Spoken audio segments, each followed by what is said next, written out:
안녕하세요. 이제 동영 1회가 시작이 됐네요. 네. 그래서 동영 1회 앞에다가 뭐라고 뭐 붙여놨죠. 정답만 콕콕 찍어주세요. 네. 할 수 있어요. 잘할 수 있어요. 그랬잖아요. 네.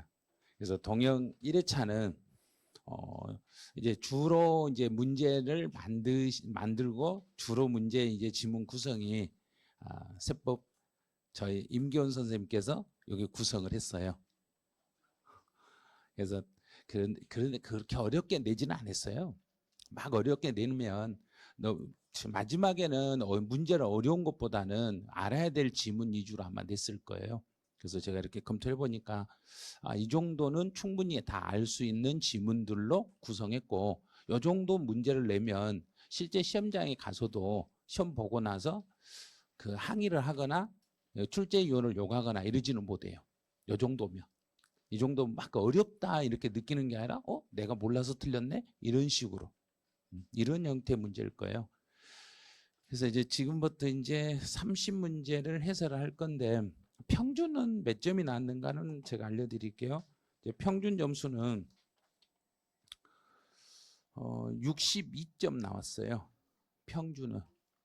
참 잘 나온 거예요. 평균 62점이 엄청 잘 나온 거예요.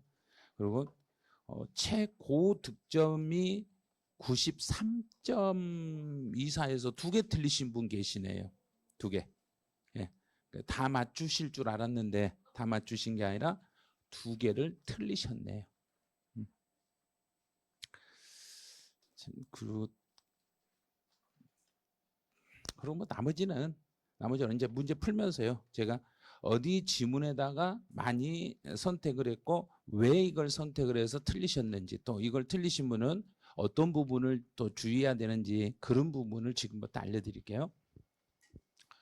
자, 문제 1번은 그래도 이 동영 문제 풀 때 저희가 책 순서대로 출제를 해놨기 때문에 편하실 거예요.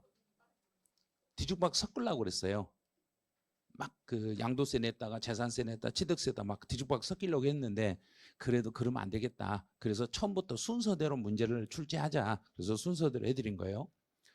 자, 이제 1번은 납세의무의 성립이라는 것과 납세의무의 확정을 2개를 혼용을 한 거예요. 이제 시험 문제에서는 이제 지금 현재 최근의 시험에서는 지금 2년 연속 납세의무의 확정을 시험에 냈어요. 납세의무 확정을 냈어요. 그럼 이제 납세의무에 이 성립, 확정, 소멸 이 3단계가 있는데, 그 중에서 주로 이제 시험에 나왔던 게 확정을 위주로 많이 냈어요. 그럼 납세의무의 확정이 뭔지를, 확정이 요게 어떤 내용인지 요걸 분석을 먼저 하셔야 돼요. 납세의무의 확정은 세금을 구체적으로 정하는 거예요. 세액이 구체적으로 정하는 건데, 신고 납부 세목에 대해서 또 보통 징수 세목에 대해서 확정을 어떻게 하는지 이제 요거는 다 알고 계실 거예요. 이게요. 그래서 납세의무의 확정은 신고 납부할 때는 무엇 하면서 확정이 돼요 하고 물어보면 신고하면서요. 자, 다 알아요. 이거는. 자, 신고할 때 확정이 되는 거예요. 그다음에 보통 징수에서는 결정할 때 확정이 돼요. 자, 여기까지는 계속 시험 문제를 내고 다 익혔기 때문에 다 알아. 그런데 이제 이 내용을 성립하고 연결해 놓으면 약간 헷갈릴 수 있어요. 이제 원천 징수하는 소득세. 그럼 소득세, 여기서는 성립의 시기를 물어봤네요. 그럼 소득세는 우리가 배울 때 소득세 성립은 총 4가지를 배웠어요. 자, 4가지를 배웠어요. 4가지를 빨리 생각을 해내야 돼요. 소득세 중에서 아무 말 없으면 1년 확정신고, 또 예정신고 그러면 여기는 1개월, 그 다음에 중간내납 그러면 6개월. 자, 그런데 원천징수를 냈네. 원천징수라는 것은 돈을 주는 사람. 그럼 우리 배울 때 우리가 용어 정리에서 원천징수 의무자는 누구하고 배웠는가요? 은행이라고 얼른 알아놓으라 했잖아. 원천징수 의무자. 그럼 은행이 소득세를, 그러면 은행이 이자를 주면서, 은행이 우리에게 이자를 주면서 은행은 세금을 먼저 띄어버린가 안 띄는가요? 먼저 띄죠. 그걸 원천징수라고 그래요. 국세에서는 원천징수라고 지방세에서는 이런 걸 특별징수라고 똑같은 말이에요.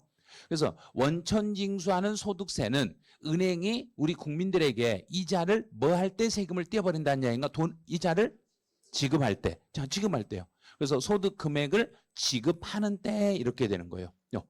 요 지문을 올해 이제 출제 확률이 가장 높은 지문이 성립시계에서 제일 출제 확률이 높은 지문이 원천징수하는 소득세거든요.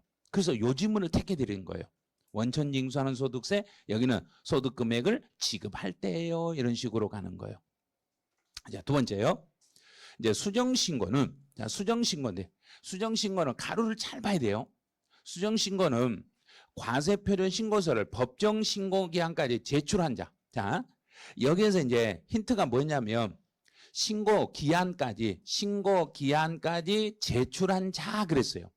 그럼 원칙적으로 제대로 처음 이 사람은 법정 신고 기한 내에 신고서가 이미 세무서로 들어가 있는가 안 들어가 있는가요?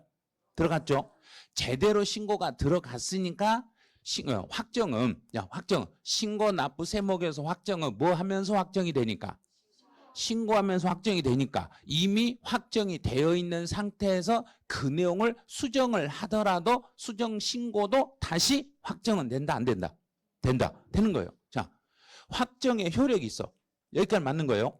자, 수정 신고를 하더라도 이렇게 확정 효력이 생기는 거예요. 왜 확정 효력이 생기냐면 당초에 제대로 제 날짜에 신고를 이미 해놨는가 안 해놨는가? 해놨죠. 이미 당초에 해놓은 것을 수정하더라도 수정신고로서 그 세금이 확정이 돼. 그런데 이제 문제는 수정신고란 이야기는 예전의 신고를 더 내가 많이 해놨는가요? 적게 해놨는가요? 적게. 이걸 알아야 풀 수 있는 거예요. 자, 적게. 수정신고는 옛날에 조금, 그리고 이번에는 옛날보다 더 올려서. 자, 그러면 감액하여, 이게 수정신고라는 뜻만 알면 풀 수 있는 문제거든요. 수정신고는 증액하여 확정한다 이렇게 되는 거예요. 근데 단순히 수정신고는 확정 효력이 있어요 이렇게 에어버리면 무조건 틀리게 되는 거예요. 그래서 수정신고는 감액이 아니라 증액이에요. 증액. 옛날 것보다 더 늘리는 걸 수정신고라고 그래. 그래서 그런데 수정신고는 당초에 신고가 되어 있는 상태였기 때문에 수정신고로 이번에 그 금액을 올려도 그거는 그대로 효력은 생긴다 해야 되는가 안 생긴다 그래야 되는가 생긴다 이렇게 되는 거예요. 그래서 수정신고도 확정 효력이 있다는 거. 그럼 예를 들어서 법정신고 기한 내에 양도소득세를 신고한 자가 여기다 이제 양도소득세라고 넣어볼게요. 양도소득세를 신고한 자가 증액하여 수정신고를 하면 그 수정신고는 확정의 효력이 있다? 없다? 있다. 반드시 뭐 하여 효력이 생긴다 그래야 하는가? 증액하여. 이걸 모의고사에서 2개월 전에 모의고사에서 이미 반영해서 냈던 지문이에요. 이미 출제했던 지문이에요. 그때도 감액이라고 써놨어요. 증액하여 확정하는 효력이 생기겠습니다. 수정신고는 무조건 증가시키는 거예요. 세금을 더 내는 거예요. 그래서 수정신고는 증액하여 확정하는 효력이 있습니다. 이 지문이 이번 연도 세무사 시험에서 출제했던 지문 그대로예요. 그대로 그 지문 그대로예요. 그래서 이번 여기는 감액하여 이게 틀렸어요. 그 다음에 이제 수정신고하고 다르게 이제 다른 거 하나만 더 알려드릴게요. 기한 후 신고라는 걸 이제 잡아봐요. 기한 후 신고. 기한 후 신고는 제 날짜에 과거에 제 날짜에 이 사람은 신고를 제대로 했는가 안 했는가? 안 했죠. 자, 기한 후 신고는 법정 신고 기한 내에 신고를 하지 않는 사람이 기한이 지나서 신고했기 때문에 그 신고를 해도 기한 후 신고를 해도 이 신고는 확정의 효력이 있다 해야 되는가? 확정 효력은 없다 그래야 되는가? 없다. 확정 효력 확정은 안 돼요. 이렇게 가는 거예요.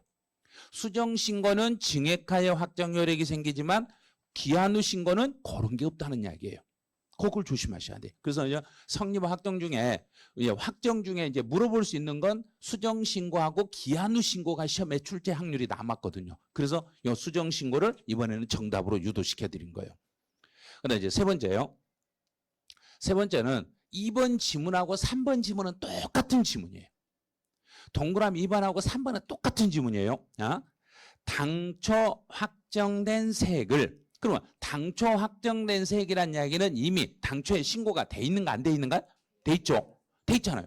되어 있는 것을 증가시키는 경정. 자, 경정이라는 건 옛날에 있었던 것을 해야 된가요? 새로운 것을 그래야 된가? 자, 결정 그러면 새로운 것을 해야 된가? 있었던 것을 해야 된가? 봐요. 결정하고 경정을 뭔 말인지를 모르시잖아요. 지금 우리 한글을 모르시잖아요. 한글을. 결정이라는 것은 없었던 걸 새롭게 만드는 거에서 처음으로 하는 걸 결정이라 하고, 이미 있었던 것을 정정하는 것을 경정이라고 그래요. 이미 있었던 걸. 그러면 이 경정이라는 단어를 보는 순간 이미 앞에는 제대로 돼 있었다 안 돼 있었다? 돼 있었다. 돼 있었다. 이게 돼 있었던 거예요. 그러면 결정이라는 건 이미 돼 있었다 안 돼 있었다? 안 돼 있었다. 이 단어를 알아야 되는 거예요. 자, 그러면 경정이라는 것은 이미 되어 있는 것을 증가시키니까 이거는 무슨 신고란 야인가? 그래요. 이게 수정신고 똑같은 말이에요. 이게 수정신고 증가시켰으니까. 그러면 수정신고를 하더라도 옛날에 당초에 확정된 세액은 이미 확정이 돼 있는 상태고, 이번에 증가되는 것도 증가분을 수정신고하면서 이것도 확정은 되는가 안 되는가? 돼요. 그러니까 되니까 확정된 세액에, 이미 확정된 세액에 이제 이번에 수정신고를 하더라도 이미 확정된 세액에는 영향을 미친다? 미치지 않는다? 미치지 않. 이미 처음에 건 확정됐잖아요. 그걸 뒤집어 버린 게 아니라 이미 처음에 확정된 것에는 이번에 수정신고를 하더라도 영향을 미치지 아니합니다. 이 말은 옛날 것도 확정이 되고 이번에 수정신고를 하더라도 그대로 수정신고함으로써 그대로 확정은 되겠습니다. 이 말이에요. 옛날 것도 전혀 영향을 미치면 안 돼요. 그래서 이 증가라는 게 경정에서 증가시키는 게 이걸 수정신고라고 그래요. 그럼 위에 지문하고 똑같은 거예요. 어떨 때는 3번으로 출제하고 어떨 때는 2번으로 출제하는데, 예전에는 3번으로 많이 출제했어요. 근데 요즘 최근에는 2번으로 이렇게 출제하다 보니까 두 개를 동시에 보여드린 거예요. 2번하고 3번에서 망설이신 분들은 둘 다 똑같은 내용인데 망설이신 거예요. 똑같은 지문이에요. 자, 3번 지문은 법정 신고 기한까지 과세표는 세액을 신고하지 아니한 경우 그랬네요. 이제 여기는 안 했네요. 법정 신고 기한까지 신고를 하지 아니했어요. 그러면 신고가 안 돼 있으니까 정부가 이제 세액을 결정해야 된가요? 경정해야 된가? 자, 이때는 결정이라고 그래요. 자, 결정을 해야죠. 그럼 이 결정은 여기서는 내가 신고를 안 하면, 내가 신고, 납부, 세목인데 무신고를 해버리면, 내가 신고를 안 해버리면, 내가 신고 안 하면 정부는 가만히 있어버린가요? 정부가 계산해서 보내는가요? 정부가 계산해서. 자, 그러면 내가 신고를 안 하면 그때는 이제 뭐가 진행이 되냐면 제척 기간이 발동이 되는가요? 소멸시효가 발동이 되는가요? 아니요. 또 이 용어를, 이 두 개 비교를 또 못하는 거예요. 여기서요. 자, 내가 신고를 않고 버텨버리면, 내가 신고 안 하고 버텨버리면 정부가 내 자료를 뒤져가지고 고지서를 부과하려고 뒤지는 시간이 시작되는 거예요. 이제 뒤지기 시작하는 거예요. 그러면 뒤지는 시간을 뒤척기간.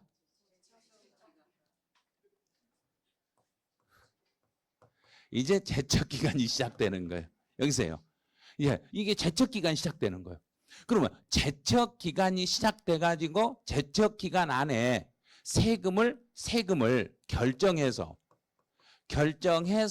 나에게 부과를 하겠습니다. 이렇게 되는 거예요. 그러면 정부가 이제 여기서요. 자, 내가 신고를 안 해버리면, 내가 신고해야 될 세금인데 내가 신고를 안 해버리면 신고하면서 확정인가? 정부가 결정하면서 확정이 돼버린가? 결정하면서요. 쳐봐요. 정부가 결정할 때 그때 확정이 됩니다. 왜요? 그러면 내가 신고를 안 했으니까요. 내가 신고를 안 했더라도 기한 후 신고를 하면 어떻게 돼요? 기한 후 신고를 하면 확정은 된다 안 된다? 안 된다.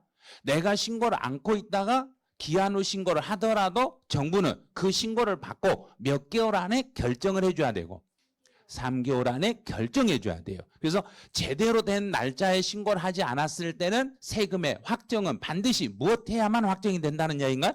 결정해야만 확정이 되겠습니다. 이렇게 되는 거예요.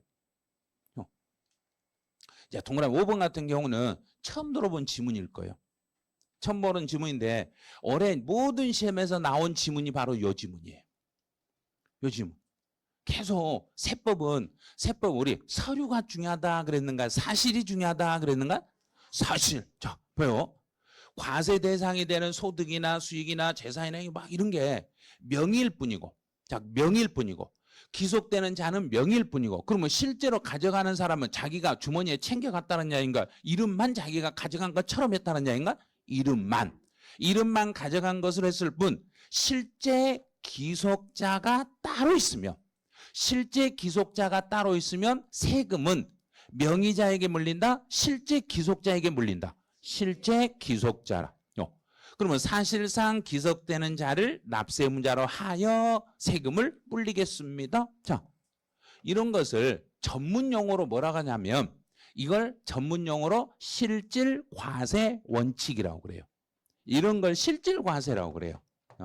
그래서 세법은 주로 실질과세에 따라서 명의자 과세가 아니라 실질과세 원칙이에요. 그런데 예외적으로 명의자 과세를 취하는 게 우리 세법에 딱 한 군데가 있어요. 명의자 과세를 취하는 것은 무슨 법은 명의자 과세를 취하는가? 앞에가 등자로 시작하는 게 있어. 등록면허세. 등록면허세만 명의자 과세를 취하고 나머지 모든 세금은 실질과세를 취하겠습니다. 그래요. 저 끝났어요. 이제 1번 문제 끝났네요. 이렇게 완벽하게 해석을 하셔야 돼요. 그러니까 문제 풀고 해설을 듣지 않으시면 동영은 거의 의미가 없어요. 이 지문을 맞고 틀린 게 중요한 게 아니에요. 이 내용을 풀 때 맞고 틀린 게 아니라 이 안에 숨어있는 자료들 이걸 또 다르게 바꿀 수도 있거든요. 출제위원들이. 이 지문을 변형했을 때 그걸 풀어낼 수 있는 능력을 기르셔야 돼요. 동영을 하면서. 그러면 1번은 이제 2번하고 3번이 같은 지문이라는 걸 주의하셔야 돼요. 자, 세법에서 수정신고는 이미 있던 걸 수정하는가요? 없는 걸 수정하는가요? 있는 거. 그러면 수정신고 하더라도 확정 효력은 생긴다, 안 생긴다? 생긴다. 그럼 내가 수정신고를 하더라도 이미 당초 확정된 세액에 영향을 미친다, 미치지 않는다? 미치지 않는다. 똑같은 말이에요. 그래서 2번하고 3번은 똑같은 말. 그래서 수정신고는 금액을 옛날 것보다 낮춘다, 올린다. 증액하여. 됐죠, 이제. 지금 이런 문제가 나왔을 때는 안 틀리시면 돼요. 이제 2번. 2번 문제는 가산세에 대한 문제예요. 세법에서 우리 16문제 중에서 가산세는 매년 한 문제를 출제해요. 가산세는 매년 출제하는데 그래도 이게 정답률이 80% 나와서 다행이에요. 가산세는 이제 첫 번째 가산세 정의. 자, 가산세라는 것은 내가 할 일요. 의무. 꼭 찾을 게 의무. 자, 가산세는 의무예요. 그럼 의무라는 건 해도 되고 안 해도 되고인가요? 반드시 해야 된가요? 반드시. 자, 나한테 하라고 그랬네. 반드시 해야라고 했는데 내가 안 하면, 내가 반드시 할 일을 내가 안 하면 정부는 그래 너 안 했으니까 잘했어 그런가요? 그냥 한기퉁이 바버린가요? 한기퉁이 바버리죠. 한기퉁이 바버리는 걸 뭐라 하는가? 가산세. 그걸 가산세라고 그래요. 자, 그럼 가산세라는 것은 가산세는 세목이다. 자, 세목이다 이 말은 그 세금하고 똑같다 그랬어요. 그래서 가산세는 제가 강의를 할 때 가산세는 제가 세금이라고 생각해봐요. 제가 세금이면 가산세 내가 제대로 신고를 안 하면 나를 한기퉁이로 보면 내 입으로 내 목 속으로 가산세가 쏙 들어가는 거예요. 세금 목으로 들어가니까 가산세는 세금 속에 들어있는가 세금 밖에 있는가? 속에 목으로 타고 들어갔잖아요. 세금 목록이다 이 말은 세금 목록 세금 속으로 들어가 있으니까 가산세는 그 세금 안에 들어있는 거예요. 세금 안에 들어있으니까 가산세는 따로 표시한다 표시하지는 않는다. 표시하지 않아. 세금이 늘어난 거예요. 세금. 그러면 가산세도 세금이란 이야기예요. 가산세도 그냥 세금이에요.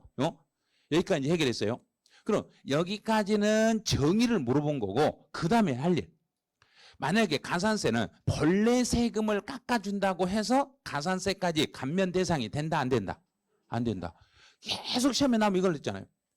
감면하는 경우. 지방세를 본래 세금을 감면하는 경우에 가산세는 감면 대상에 포함한다, 포함하지 않는다, 포함하지 않는다. 자, 요거는 기본으로 알고 계셔야 돼요. 누구든지 다 알으셔야 돼. 이제 시험을 보시는 분들이라면 이 가산세는 본래 세금 속에 들어가 있지만 본래 세금을 감면할 때 가산세도 감면하는 건 아니에요. 잘 모르겠으면 이렇게 하세요. 이제 시험 임박했으니까 알려드릴게요. 자, 엄마 뱃속에 있는 아기가 가산세예요. 엄마 뱃속에 있는 아기가 가산세예요. 그럼 엄마가 다이어트하면 아이들 뱃속에 있는 아기도 다이어트 해야 된가요? 안 해도 된가요? 안 해도 돼요. 그 말이에요. 진짜 헷갈리죠? 이게 왜 그러냐면 세금 계산 구조 자체가 산출세액에서 감면을 먼저 빼고 세금 감면을 빼고 그 다음에 가산세를 더하게 돼 있어요. 그러니까 본래 세금을 깎아준다고 해서 가산세도 깎아준다 안 깎아준다? 안 깎아준다. 그 생각은 꼭 하고 계셔야 돼 이거는. 자 2번. 이제 이번 지문은 올해부터 개정된 지문이에요. 이번 올해 개정된 지문이고 계속 이제 요 지문은 이제 모의고사 낼 때 전번 달에도 모의고사 출제했던 지문이에요.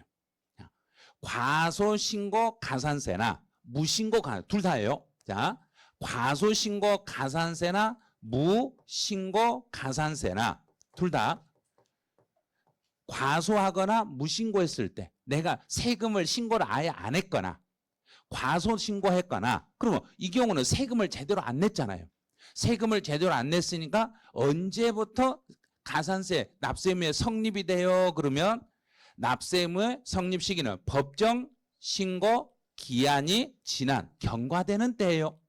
만약에 신고 기한이 예를 들어 볼게요. 자, 양도소득세 같은 경우는 우리 양도소득세는 아무 말 없으면 1개월로 잡는가 1년으로 잡는가?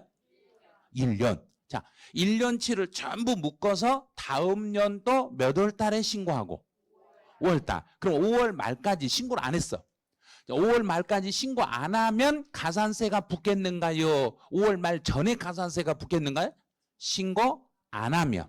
신고 안 하면 5월 말까지 신고 안 하면 가산세가 붙겠죠. 그러면 그 가산세는 신고 기한이 지나면 그때부터 가산세가 붙기 시작하는 거예요. 그래서 무신고 가산세나 과소신고 가산세는 법에서 정한 신고 기한이 뭐 됐을 때부터 이자 붙기 시작한다는 얘기인가?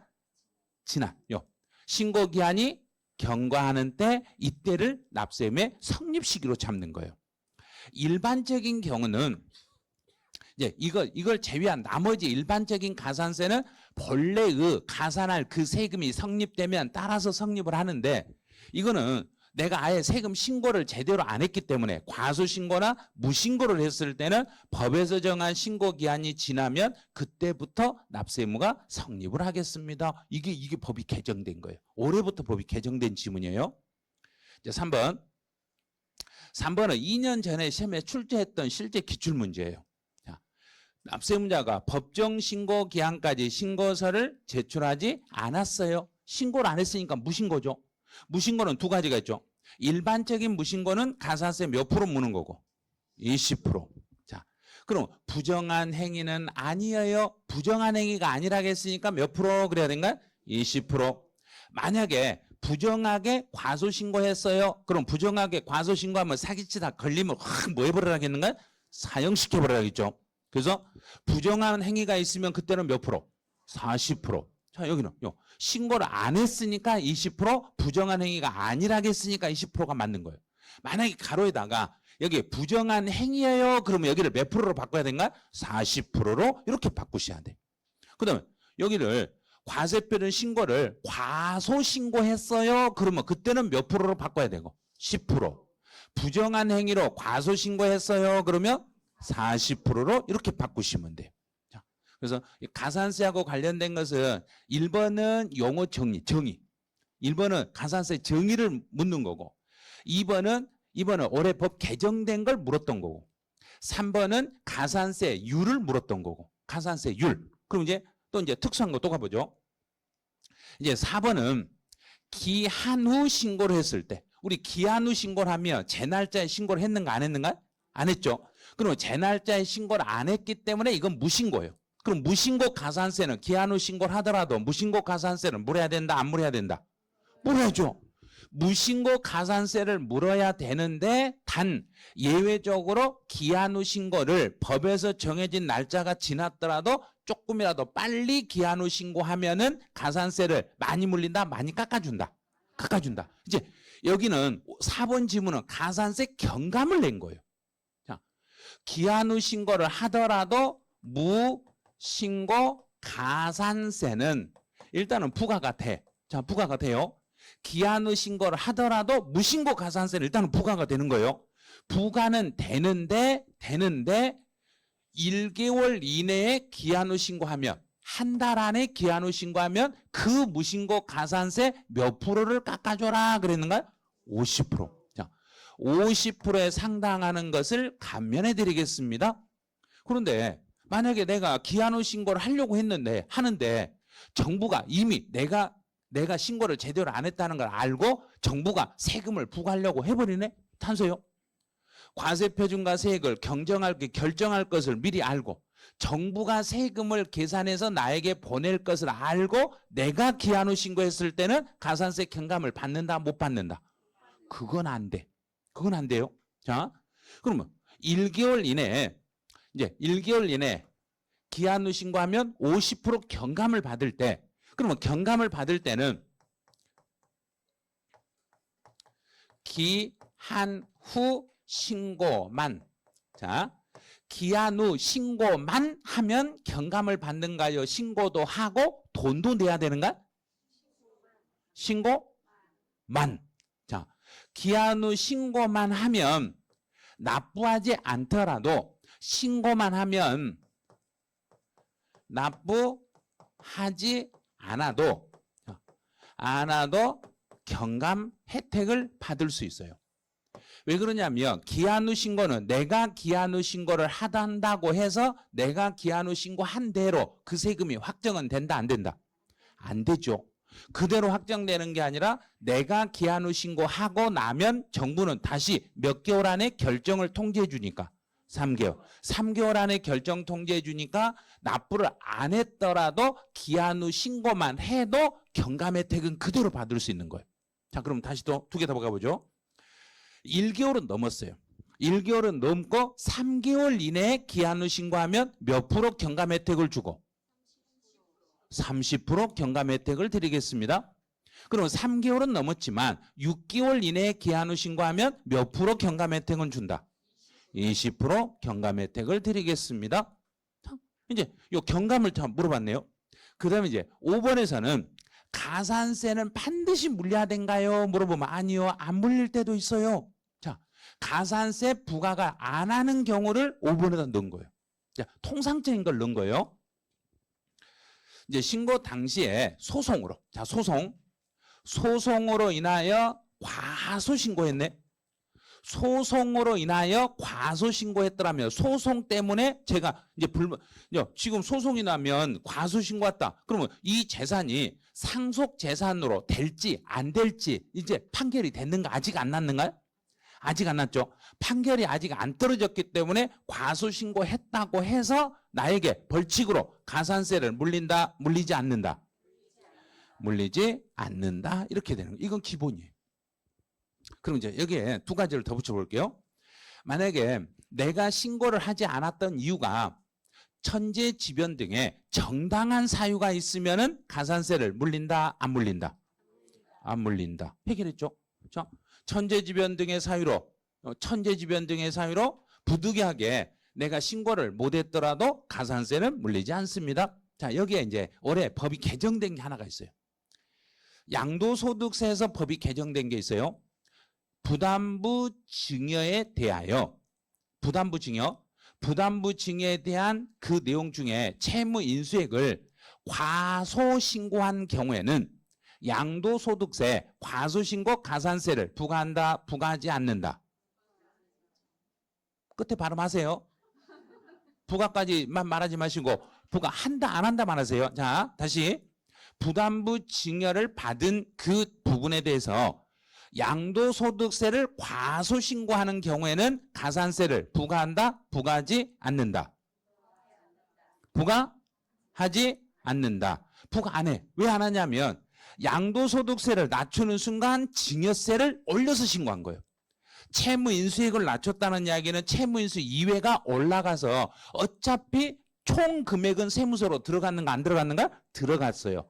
양도세 신고 적게 하는 걸 증여세 신고 많이 해서 들어갔기 때문에 과소신고했더라도 과소신고 가산세는 물리지 아니합니다. 요 지문. 자, 하나 더. 이제 종합부동산세요.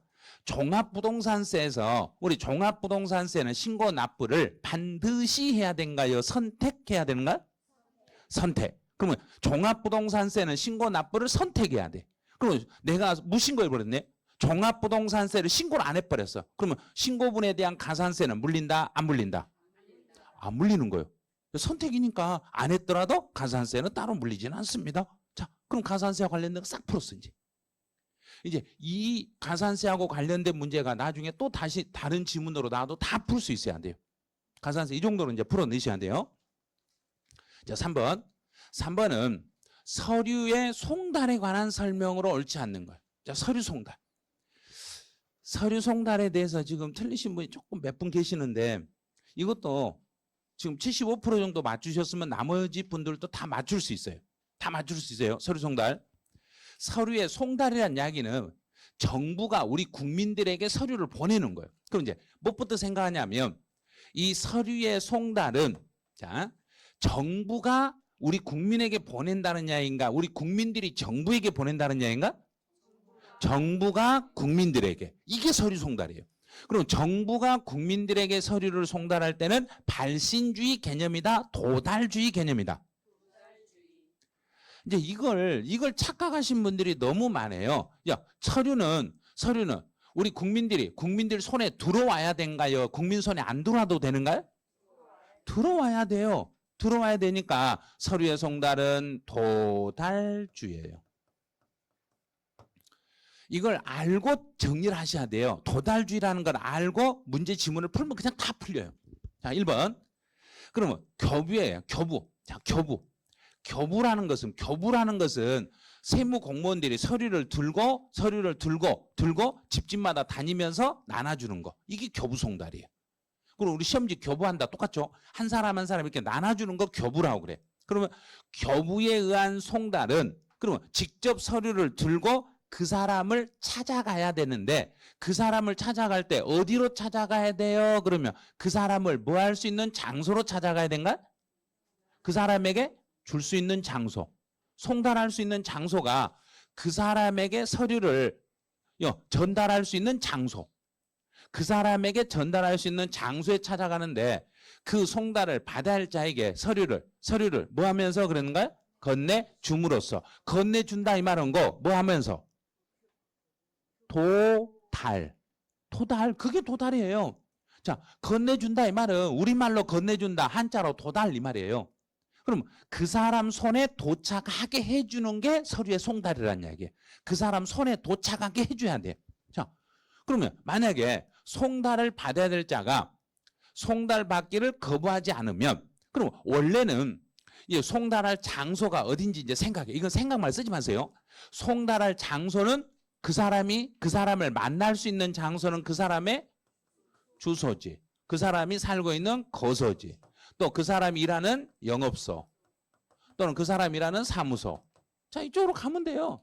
이렇게 그 사람을 만날 수 있는 장소로만 갖다 주면 되는 거예요. 근데 원칙은 그 사람을 만나는 그 집으로 갖다 주는 게 맞는 거죠. 그런데 그 사람이 송달 받기를 거부하지 않으면 다른 장소에서도 그 사람에게 줄 수 있는 거 없는가?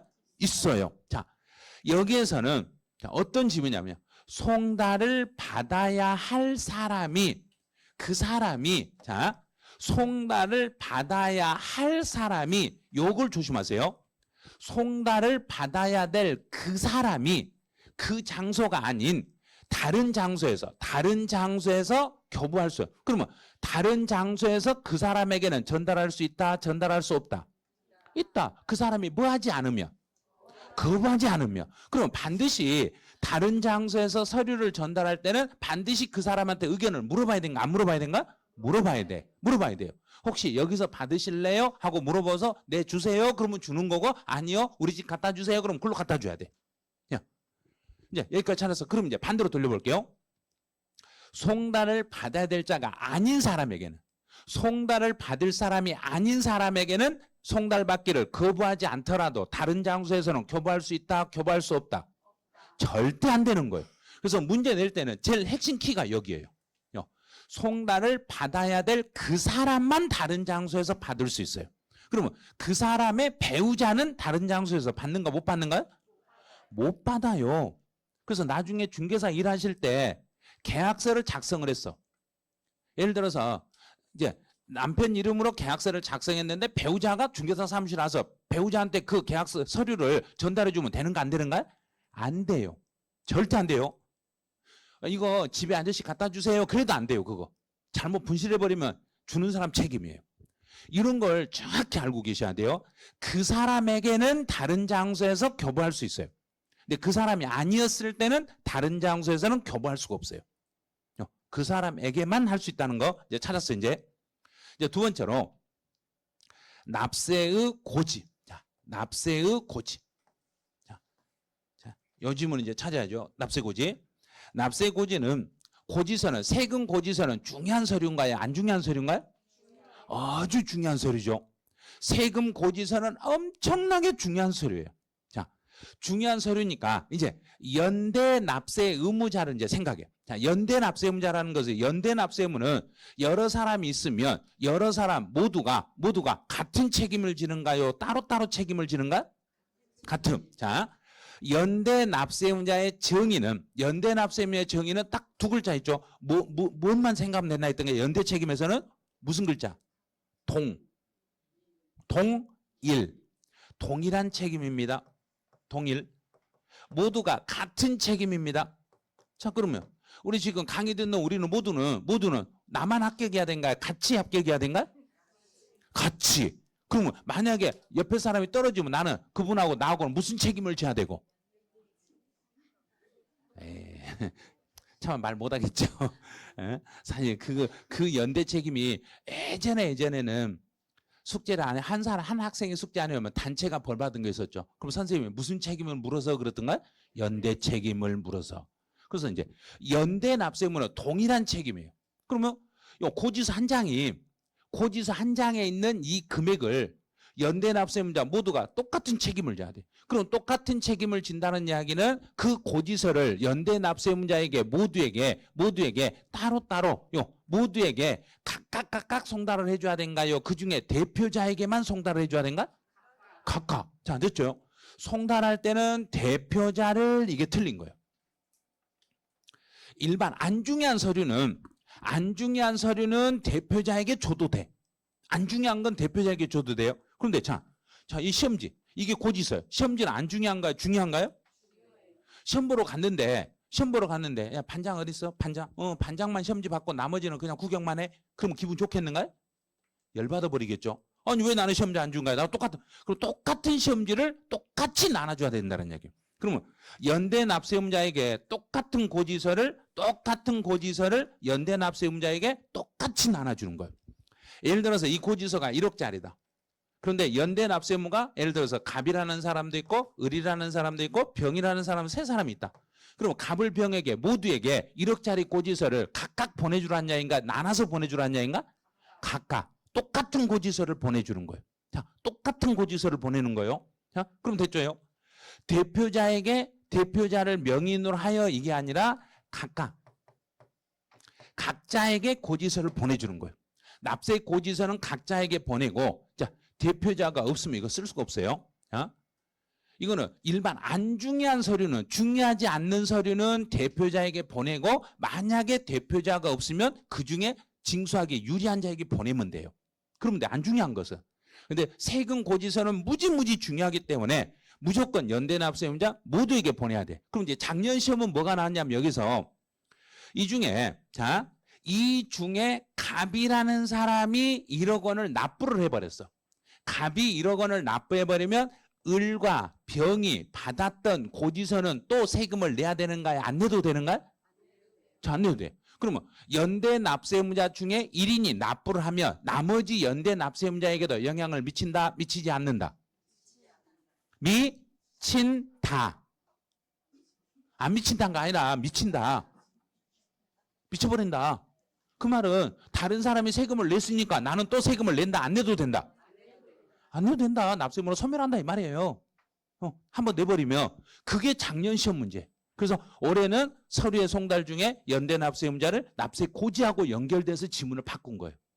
작년에는 이 연대 납세의무자 중에 이 중에 한 사람이 세금을 납부하면 나머지 연대 납세의무자는 세금을 다시 내야 된다. 안 내도 된다. 안 내도 되는 거예요. 그게 작년 시험 문제였어요. 자, 그럼 이제 2번이 틀렸다는 걸 찾았어요. 이제. 자, 3번. 송달할 장소로 갔네요. 자, 서류를 교부송달이라는 것은 서류를 들고 세무공무원이 서류를 들고 그 사람을 만나러 그 집에 간 거예요. 자, 그 집에 갔어. 근데 그 집에 갔는데 이제 그 장소에 갔는데 그 사람이 없네. 그 사람이 없으면은 나중에 그 사람 있을 때 다시 가야 된가요? 일단은 누군가 물어봐야 된가요? 가족관계를 물어봐야죠. 혹시 누구신가요? 네, 그분의 자녀인데요. 자, 그분의 자녀인데요. 그러면 바로 주라겠는가? 한번 위아래 훑어보라겠는가? 위아래 훑어. 그게 바로 뭐 한다겠는가? 그렇죠. 사리 분별. 사리를 분별할 수 있는지 없는지를 먼저 확인을 해. 사리 분별을 확인하고 사리 분별이 된다. 이 사람 분별이 되겠는데? 이거 서류 주면 제대로 전달하겠는데? 그러면 그 사람에게는 전달할 수 있다 없다? 있다. 있어요. 자, 여기까지 찾았어 이제. 그런데 사리 분별할 수 있는 사람인데 서류를 주려고 했더니 아니요. 그 서류 다 못 받아요. 정당한 이유도 없이 정당한 사유도 없이 서류 수령을 거부해버리네. 정당한 이유, 이제 사리 분별이 가능한 사람이 정당한 이유도 없이 서류 수령을 거절해버리면 우리는 네 알겠어요. 다음에 올게요. 그래야 된가요? 그냥 두고 가면 된가요? 두고 가면 돼. 자, 서류를 둘 수 있어요. 자, 서류를 두는 것을 전문용어로 이걸 뭐라 하냐면 유치송달 이렇게 되는 거예요. 자, 유치송달이라는 거예요. 자, 그럼 이제 저 같으면 제가 문제를 낸다면 저는 여기서 이렇게 서류를 두는 경우 이렇게 그 사람이 정당한 사유도 없이 서류 수령을 거절하여 그 장소에 서류를 두는 경우에는 서류를 둔 날로부터 14일이 경과함으로써 효력이 발생합니다. 저 같으면 이렇게 문제를 냈을 거예요. 저는 그냥 만만하게 내지 않거든요. 자, 그러면 서류를 두고 가면 그때는 언제부터 효력이 생기겠는가? 즉시 효력이 생기는 거예요. 바로 도달의 효력이 바로 생기는 거예요. 그때부터 14일이 지나는 거 아니에요. 공시송달 아니잖아요. 이거는 교부송달이잖아요. 교부송달은 그 사람에게 도달하는 순간 효력이 바로 생기는 거예요. 이거는요. 아니요. 우리가 받기 싫어서요. 정부가 그냥 두고 갔는데요. 그래도 네가 받은 거나 마찬가지예요. 그 말이에요. 여기다 놓고 가더라도 그 사람 손에 들어간 것과 똑같이 본다는 이야기예요. 자, 4번. 서류의 송달을 받아야 할 자의 주소나 영업소가 분명하지 않네. 어디에 주소나 영업소가 분명하지 않으면 이때는 자, 이 경우는 무슨 송달을 해야 된가?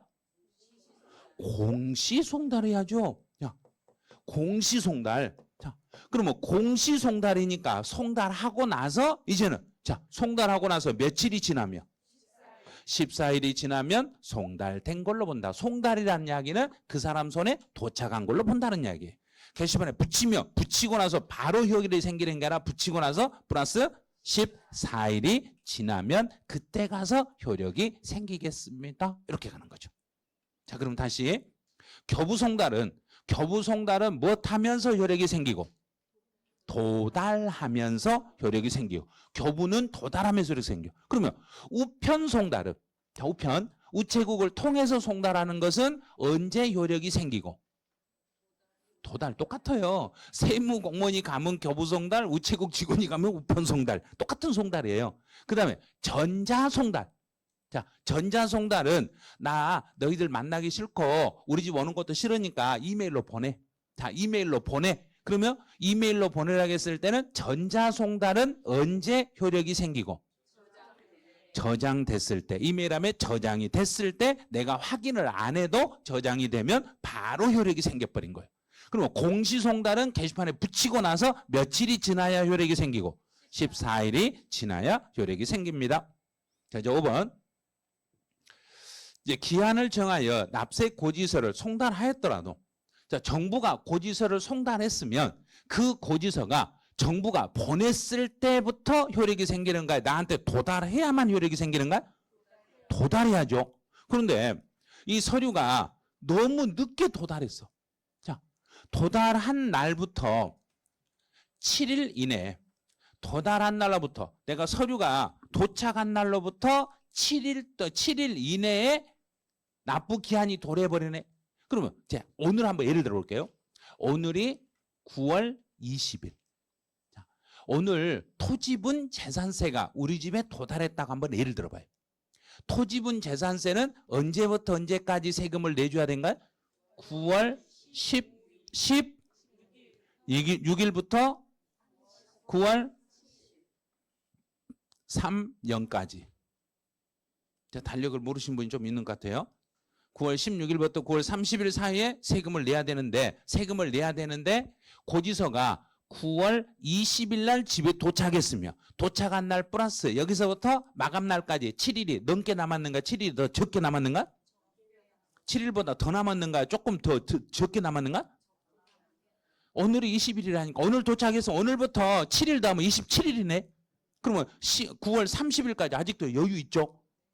7일이라는 시간이 더 많이 남았잖아요. 그러면 이 경우는 기한이 연장된다 안 된다? 안 되는 거예요. 그런데 예를 들어서 9월 25일 날 토지분 재산세 고지서가 우리 집에 도착했을 때는 그때는 이제 도착한 날 플러스 마감 날까지 7일이라는 시간이 여유가 남았는가? 아직 여유가 없는가요? 여유가 없죠. 7일도 더 부족하죠. 7일보다도 훨씬 부족하니까 도달한 날로부터 이 경우는 자, 도달한 날로부터 며칠이 지난 날로 간다. 14일이 지난 날 그날을 납부 기한으로 자동 연장이 돼요. 자, 자동 연장이 되는데 주의할 게 있어요. 마지막 14일이 되는 마지막 날이 토요일이나 일요일이나 공휴일에 해당되면 그날로 간다. 다음 영업일로 간다. 다음 영업일로 간다는 걸 조심하셔야 돼요. 그날이 토요일이나 공휴일이나 일요일에 해당돼 버리면 돈 낼 수 없으니까 돈 낼 수 있는 영업은 은행이 영업하는 날짜로 자동 연장이 돼요. 그거는. 자, 이제 서류 송달하고 관련된 것 중에서 가장 중요한 것은 자, 서류의 송달 중에서 제일 중요한 건 언제나 2번이에요. 시험에 나올 때마다 2번이 답으로 나와. 만약에 이 문제에서 2번 지문을 틀리신 분들은 납세 고지는 무조건 각자에게 보낸다. 무조건 각자에게 보낸다. 납세 고지서는 중요하니까 모두에게 다 송달한다. 이것만 꼭 기억해 놓으세요. 자, 서류 송달에서 시험에 나오는 것은 무조건 2번이 오답으로 나와요. 무조건 2번이 오답으로 나오니까 나올 때마다 2번이 오답이니까 그냥 요거 그냥 엿버리신 게 좋아요. 잘 안 되신 분들은. 이제 4번 가보죠. 4번은 지방세와 다른 채권의 관계에 대한 설명으로 옳지 않는 걸 찾아봐라 그랬어요. 자, 이거는 좀 많이 틀리셨을 수도 있어요. 근데 정답률이 42% 나왔으면 엄청 잘 나온 거예요. 정답률이 62% 나왔네. 62%. 62%면 엄청난 거예요. 자, 이제 1번부터 가보죠. 이제 우선순위 문제가 나왔을 때는 딱 두 개로만 고르세요. 무엇과 무엇을 비교하는지만 보세요. 자, 비교 대상이 뭔지. 지방자치단체 징수금의 체납 처분에 의하여. 자, 징수금. 그러면 우리 징수금 그러면 자, 무엇과 뭐 두 개를 묶어서 징수금이라고 해요. 그랬는가요?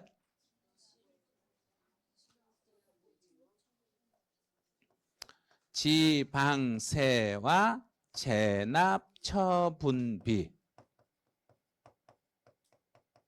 이 두 개를 징수금이라 묶어서. 그럼 징수금의 체납처분에 의하여. 체납처분이라는 것은 그 사람이 세금을 안 내서 그 사람 재산을 압류해서 그 사람의 재산을 강제로 매각하는 과정을 체납처분이라고 그래요. 자, 체납처분에 의하여 납세자의 재산을 압류한 후에 다른 지방자치단체 징수금 또는 국세 교부 청구가 있으면, 자, 그럼 여기서 물어보는 것은 압류에 관계되는 징수금은 교부 청구한 다른 세금의 징수금에 여기에 우선하는가 안 하는가 이거 물어보는 거예요. 그러면 압류하고 교부 청구는 1번이 누가 1번이었던가? 자, 압류가 1번, 교부 청구가 2번. 그럼 우리가 그대로 읽으면 돼. 자, 그대로 1번은 2번에 우선하여 징수한다. 그럼 맞았네요. 자, 이 경우는 1번이 2번에 우선합니다. 이거 맞는 거예요. 자, 그러면 압류가 뭐에 우선한다는 얘기인가? 교부 청구에 우선한다. 자, 압류해서 내가 손에 들고 있어. 자, 내 손에 들고 있어. 내 손에 이렇게 들고 있는데 옆에서 야, 나 배고파 죽겠으니까 야, 들고 있는 거 나 한 입만 그러면 그래 너부터 먹어 그런가? 내가 먹고 주는가요? 내가 찾고 있는 사람 먹고 주는 거예요? 절대 교부 청구를 먼저 주면 안 돼요. 자, 그러면 여기서 순서를 다시 잡아드릴게요. 그러면 담보하고 압류가 부딪혔을 때는 누가 먼저 가져가는 거고? 자, 그럼 이제 이게 2번이에요. 야, 담보하고 압류가 있으면 담보가 1번이고 압류가 2번이에요. 그래서 담보가 되어 있는 재산을 매각했을 때 압류에 의한 우선에도 불구하고 담보가 압류에 우선하겠습니다. 이렇게 되는 거예요. 그럼 이제 순서가 먼저 담보로 잡고 있는 세금이 요게 1번. 자, 2번. 2번은 압류한 세금이 2번. 그 다음에 3번. 3번이 교부 청구한 세금이 3번. 이렇게 순서를 딱 잡아놔야 돼요. 담보, 압류, 교부 청구 순서로 가겠습니다. 그러면 1번과 2번 해결돼요. 1, 2번 해결돼요. 그 다음에 동그라미 3번은 이제 최종 3월분 임금. 최종 3월분 임금이라는 게 요게 소액 임금을 말해요. 소액 임금. 그럼 소액 임금이 나오면 소액 임금은 뭐하고 같이 움직이냐면 임금이 아니죠. 소액 임차 보증금하고 똑같이 보시면 돼요. 소액 임금하고 소액 임차 보증금하고는 그냥 똑같다고 생각하시면 돼요. 우리 보증금 중에서 소액 임차 보증금은 세금보다 우선한다, 우선하지 않는다. 우선한다. 그러면 지방세 우선하겠습니다. 소액은 그러면 체납 처분비에는 우선한다, 우선하지 못한다. 우선하지 못해요. 소액 임금과 소액 임차 보증금은 국세나 지방세 세금에는 우선할 수 있어. 세금에는 우선할 수 있어요. 자, 네 번째. 여기서는 이제 저당권을 잡았어요. 저당권 설정이 법정 기일 전에 설정이 되었어요. 법정 기일 전에 설정이 되면 이제 순서를 잡아볼게요. 법정 기일 전에 설정을 이렇게 하면 자, 이제 순서 0번 순위가 있고 1번 순위가 있고 2번 순위가 있습니다. 자, 이렇게 순서를 먼저 잡아드릴게요.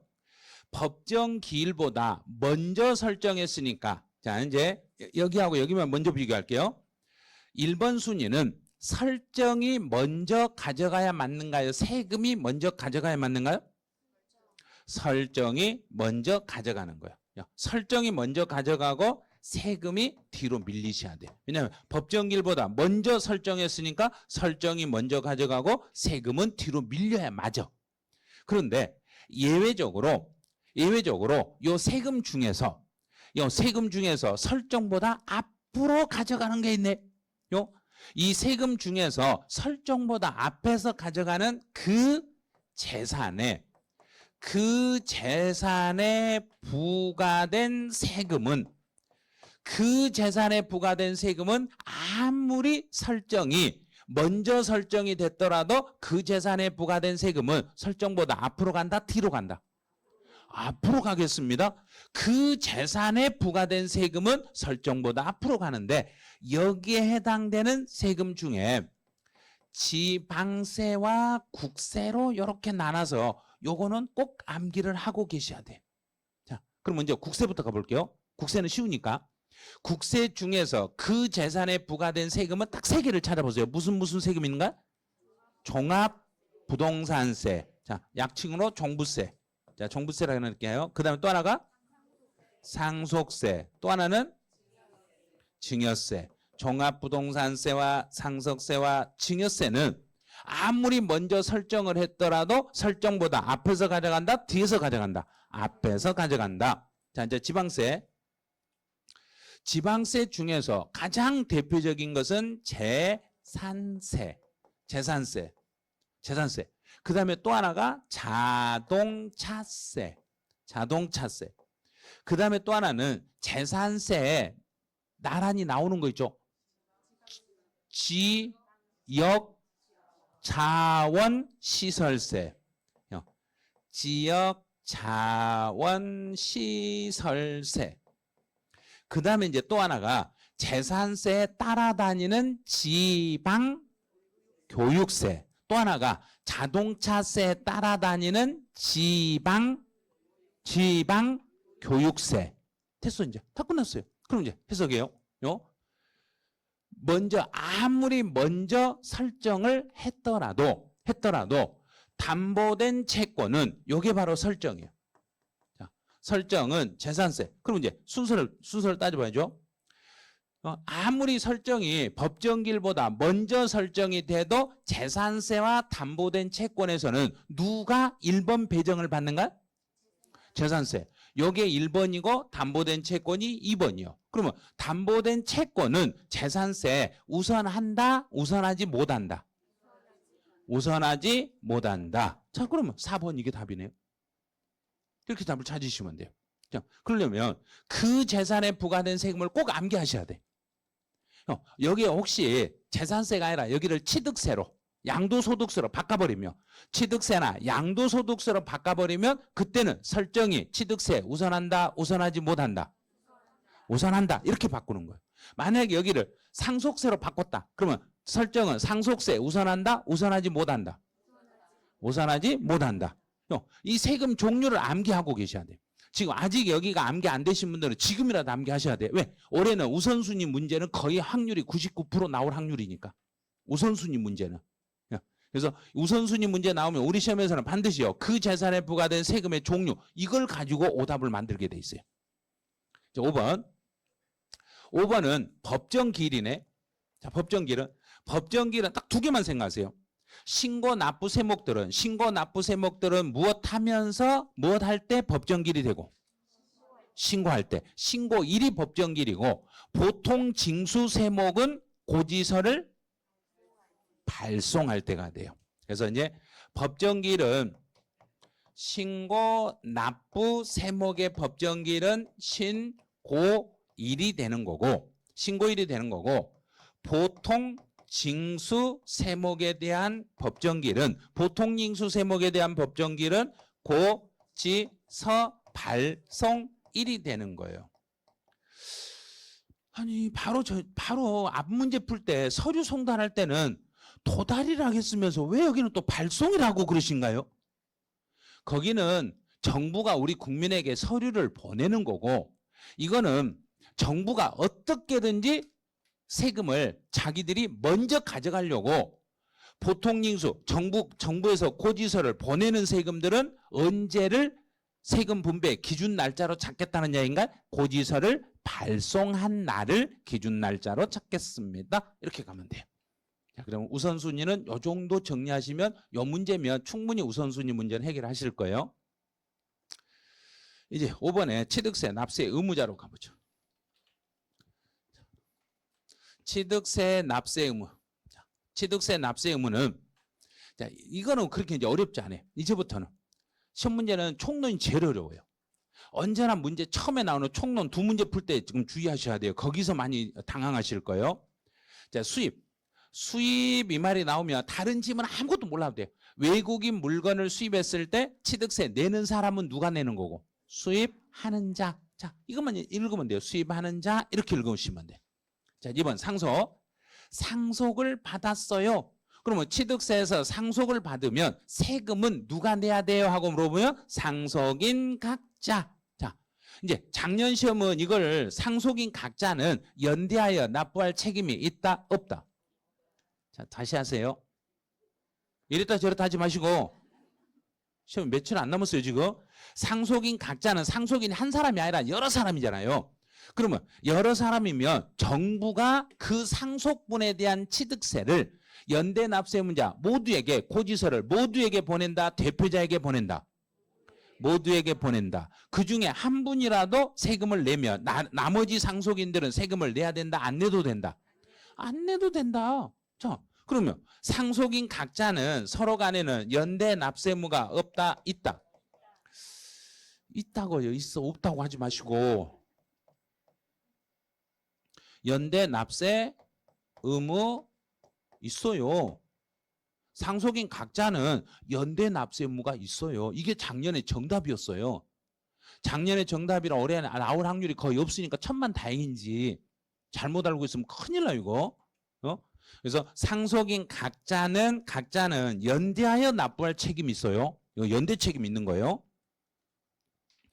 자, 3번 지문은 조합원용으로 취득했다. 조합원용으로 취득했어. 여기서는 함정이 2개 있으니까 조심해야 돼요. 조합원용으로 취득하면 당연히 이 물건을 누구 걸로 봐야 되고? 조합원이 세금을 내. 그런데 여기는 함정이 뭐냐면 조합원에게 귀속되지 아니하는 부동산이 있으면 귀속되지 않는 부동산을 포함하여 조합원이 낸다, 제외하고 조합원이 낸다. 제외. 여기를 조심하세요. 조합원에게 귀속되지 아니한 것은 제외하고 조합원이 납부할 책임이 있습니다. 이렇게 가면 돼요. 자, 이제 4번. 토지 상환 채권으로 상환하는 건축물은 그랬어요. 자, 이제 환지를 할 때 내 옛날 건물을 가져가고 이번에 새로운 건물을 받으면, 그러면 자, 이제 그 어렸을 때 모래사장에서 흙장난 할 때 손 해놓고 막 뭘 때리면서 하는 거, 그거 생각하라 했죠. 옛날 집 내가 줄 테니까 이제 두꺼 봐 새 집 주라, 그런 거. 옛날 건물 주고 새 건물 받았으니까 너는 승계취득이다, 원시취득이다? 원시. 자, 건축물은 소유자가 승계취득을 하는 게 아니라 원시취득. 새로운 집이니까, 새로운 건물이니까 원시취득이 되는 거고, 토지에 대해서는 땅은 새 땅으로 주는 거야, 땅만 바꿔주는 거야? 땅만 바꿔주니까 너는 원시취득이 아니라 승계취득이 되겠습니다. 이렇게. 그럼 4번 틀렸네요. 이거 못 잡아내신 분 좀 많았을 거예요, 이 부분. 그다음 이제 5번은 부담부 증여가 나왔을 때, 부담부 증여가 나오면 무조건 제일 먼저 봐야 될 게, 부담부 증여에서는 무엇부터 확인하세요 그랬는가? 배우자냐 아니냐, 이것부터 보시라고 그랬어요. 그래서 증여자가 배우자나 직계 존비속이 아닌 그랬네요. 배우자나 직계 존비속이 아니니까 상대방의 채무를 인수했다고 하면은 정부가 잠깐만 기다리세요 그런가요? 그냥 가세요 그런가요? 그냥 가세요. 네, 알았어요, 알겠어요, 그러고 그냥 가세요 그래요. 자, 그러면 이제 배우자나 직계 존비속이 아닌 경우에 그 채무에게 상대방 채무를 내가 인수했다고 하면은 정부가 내 말을 그대로 믿는다, 안 믿는다? 믿는다. 그대로 믿어. 그대로 믿는다는 이야기는 채무 인수액에 대해서는 유상으로 취득한 걸로 그냥 봐준다는 이야기예요. 그런데 반대로 배우자나 직계 존비속의 채무를 인수했더라면, 그 인수한 채무는 그대로 믿는다, 확인하고 들어간다. 확인해서 확인되면 유상, 확인이 안 되면 증여로 처리해버린 거예요. 자, 작년에는 요 지문이 어떻게 출제돼서 동그라미 4번이 작년 시험에는 어떻게 나왔냐면, 이제 환지를 받으면서 그 땅으로, 자, 토지, 그 토지를 옛날 땅이 이제 환지하면서 들어가고 내가 새 땅을 받을 때 그 사람, 받은 사람은 누가 그 토지에 대해서는 환지를 받는다 그랬는가? 조합원이. 만약에 채비지나 보주지를 받아간 사람은 누구예요 그랬는가? 사업시행자. 작년 시험은 어떻게 나왔냐면 환지는 사업 시행자를 납세의무자로 한다. 이렇게 나왔어요. 자, 환지는 조합원이, 채비지나 보류지는 사업 시행자가. 그래서 작년에 그걸 냈기 때문에 올해는 요 4번 지문으로 바꿔치기 한 거예요. 토지상환 채권으로 받으면서 건축물이라고 하면 새 건물을 받으니까 원시취득. 토지는 그냥 다른 땅하고 바꿔만 주니까 승계취득. 이렇게 잡으시면 돼요. 이제 문제 6번. 이제 취득세, 여기는 과세 표준의 문제네요. 자, 취득세 과세 표준에 대한 문제예요. 이 과세 표준이라고 나오면 이제 금액을 생각하세요. 취득세 세금 신고할 때 얼마로 신고할 것인가? 그러면 이 과세 표준은 내가 신고를 해줘야 된가요? 정부가 알아서 가격을 정해줘야 된가? 취득세는 우리가 신고한다, 정부가 정한다. 우리가 신고하는 거죠. 그러면 여기서는 내가 취득했을 때 취득 당시의 가액으로 내가 신고하는 거야. 자, 내가 신고. 그러면 상속을 받아도 상속을 받으면은 내가 상속을 받을 때 이 물건을 상속을 받으면 금액 책정이 내가 할 수 있는 거 없는가요? 상속이요? 상속을 어떻게 해요? 돈도 주지도 않았으면서. 공짜로 받은 거잖아요. 공짜로 받았으니까 상속받은 것은 취득 가격이 0 그럼 할 수는 없잖아요. 그래서 상속받은 물건은 내가 가격을 못 정하니까 누가 정한 걸로 가면 되고 정부가. 그래서 정부가 정한 걸로 가니까 그때는 시가, 발음 정확히 하세요. 시가 표준액. 자, 시가 표준액으로 갑니다. 됐어 이제. 자, 그럼 이제 다시 증여를 받게 되면, 자, 증여. 취득세에서 이 물건을 증여를 받으면 증여도 대가 관계가 사실 있는 거 없는가요? 없어요. 없죠. 공짜잖아요. 증여도. 증여도 공짜니까 정부가 정한 걸로 가야 되는데 예외적으로 이번 정부가 이제 법을 바꾸면서 이렇게 바꿨어요. 증여를 받을 때는 시가 인정액으로 하세요. 시가 인정액으로 가세요. 이런 거예요. 그러면 여기서 시가 인정액이라는 것은 취득일 전 몇 개월 이내에 거래된 걸 확인하고 6개월. 취득하고 나서 몇 개월? 3개월. 그러면 증여로 취득했을 때는 취득일이 속하는 달의 말일부터 몇 개월 안에 취득세를 신고해야 되고 3개월. 그래서 시가 인정액 때문에 그런 거예요. 이게 3개월이니까 취득세, 증여 취득의 신고도 취득일이 속하는 달의 말일부터 3개월 안에 신고하셔야 됩니다. 그랬던 거예요. 이제 시가 인정액으로 가는데 단 예외적으로 증여를 받은 물건이 정부 고시가로 정부에서 정한 시가 표준액이 1억도 안 됐을 때는 그때는 시가 표준액으로 해라, 시가 인정액으로 해라. 납세자가 선택한 것으로 가시면 돼요. 금액 1억도 안 되면 시가 인정액으로 하든지 표준액으로 하든지 세금 차이가 얼마 안 나니까 그때는 그냥 알아서 선택하시면 돼. 여기 나왔네요. 1억 원 이하의 부동산을 증여로 취득했을 때는 시가 인정액으로 가든지 시가 표준액으로 가든지 상관없이 둘 중에 높은 것이 되는 게 아니라 요 두 개를 비교해서 누가? 납세자 본인이 선택하시면 됩니다. 이 말이에요. 그럼 자기한테 유리한 걸 선택하시면 돼요. 본인이 돈을 더 내고 싶으면 더 내고 적게 내고 싶으면 적게 내고 시가 인정액으로 해도 되고 시가 표준액으로 해도 되고 상관없습니다. 이렇게. 자, 그러면 2번 탈락. 자, 3번. 3번에서는 특수관계인 이렇게 나왔어요. 특수관계. 자, 세법에서 특수관계인이라는 용어를 쓴다는 이야기는 좋은 일을 하고 있는가 나쁜 짓을 하려고 하는가요? 나쁜 짓 하려고 그런 거예요. 나쁜 짓을 하려고 하는 거예요. 그래서 특수관계인과 거래를 통해서 세법에서 나쁜 짓은 세금을 더 올린다, 낮춘다. 세금을 부당하게 감소시키려고 하는 거예요. 세금을 부당하게 감소시키려고 이렇게 거래하면 그 거래를 그대로 인정한다, 부인해버린다. 부인해버리고 정부는 다시 무얼로 다시 재계산한다. 시가 인정액을 취득 당시 가격으로 결정할 수 있습니다. 정부 입장에서는 특수관계인하고 거래를 통해서 세금을 부당하게 줄이려고 하면은 그 거래 자체를 부인해버리고 다시 시가 인정액으로 계산하겠습니다.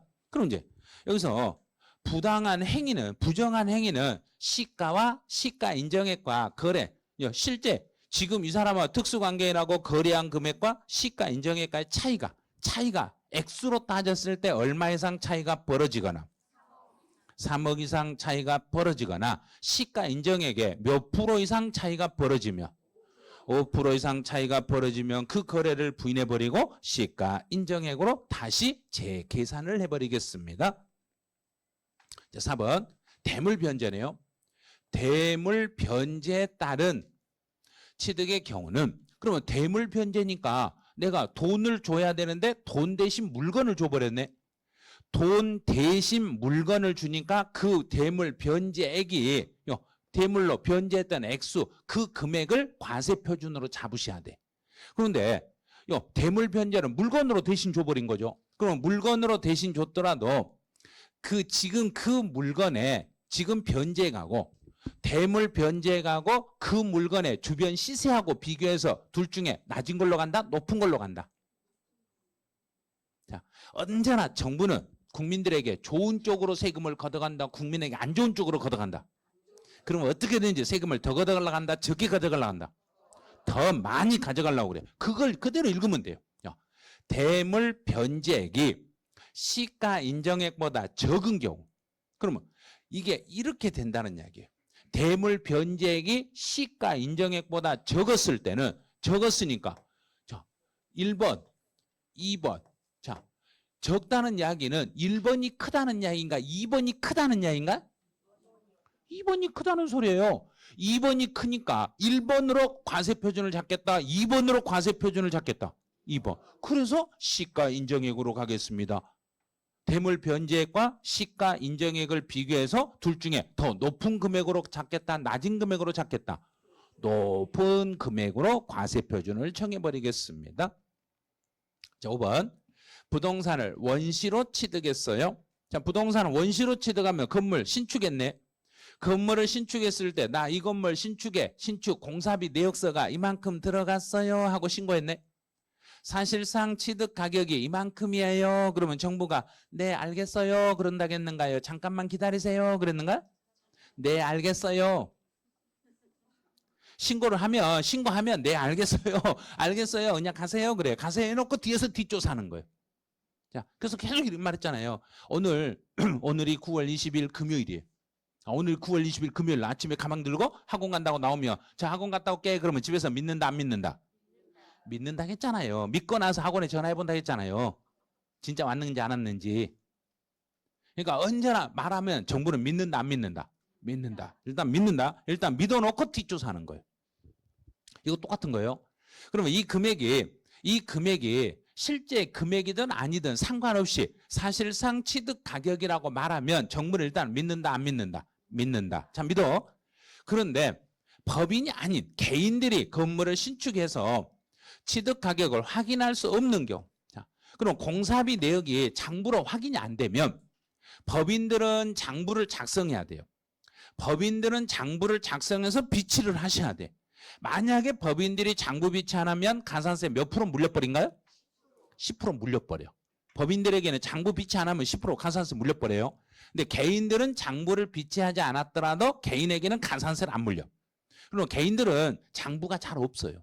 그러면 개인들은 건물을 신축했더라도 장부가 없기 때문에 실제 건축비 내역을 알 수가 없어.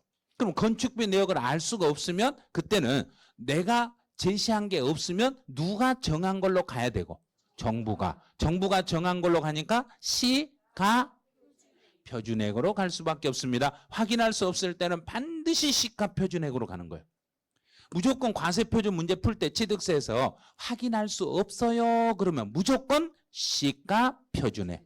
시가 인정액으로 가면 안 돼요. 시가 표준액으로 잡으시면 돼. 자, 이제 7번. 여기까지만 가보죠. 7번까지만 가보죠. 자, 7번은 정답률이 69% 나왔어요. 아무것도 아닌 걸 가지고 아직도 한 30 몇 프로 되신 분들은 나는 세율 끝까지 안 해올 거예요. 나는 끝까지 버틸 거예요. 나는 절대로 세율은 공부 안 할 거예요. 계속 내는 거, 계속. 시험에 계속 내요. 자, 여기서는 과세 표준에 적용되는 표준 세율을 물어본 거예요. 표준 세율. 자, 표준 세율.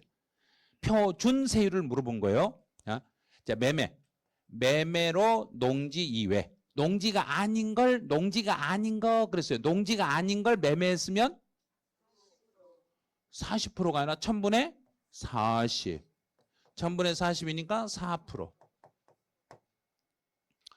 비영리 사업자의 증여. 자, 비영리 단체가 증여를 받았으면 1000분의 28. 2.8%. 원시로 취득했어요. 원시 취득이면 1000분의 28. 2.8%. 공유, 합유, 총이물의 분할은 1000분의 23. 2.3%. 상속으로 농지 이외, 농지가 아닌 걸 상속을 받았어요. 그러면 1000분의 28, 2.8%. 그럼 답은 5번. 이렇게 쉬운 거예요. 세율만 암기하시면. 자, 여기까지 해놓으시고 이제 8번부터는 잠시 쉬었다가 진행을 하죠.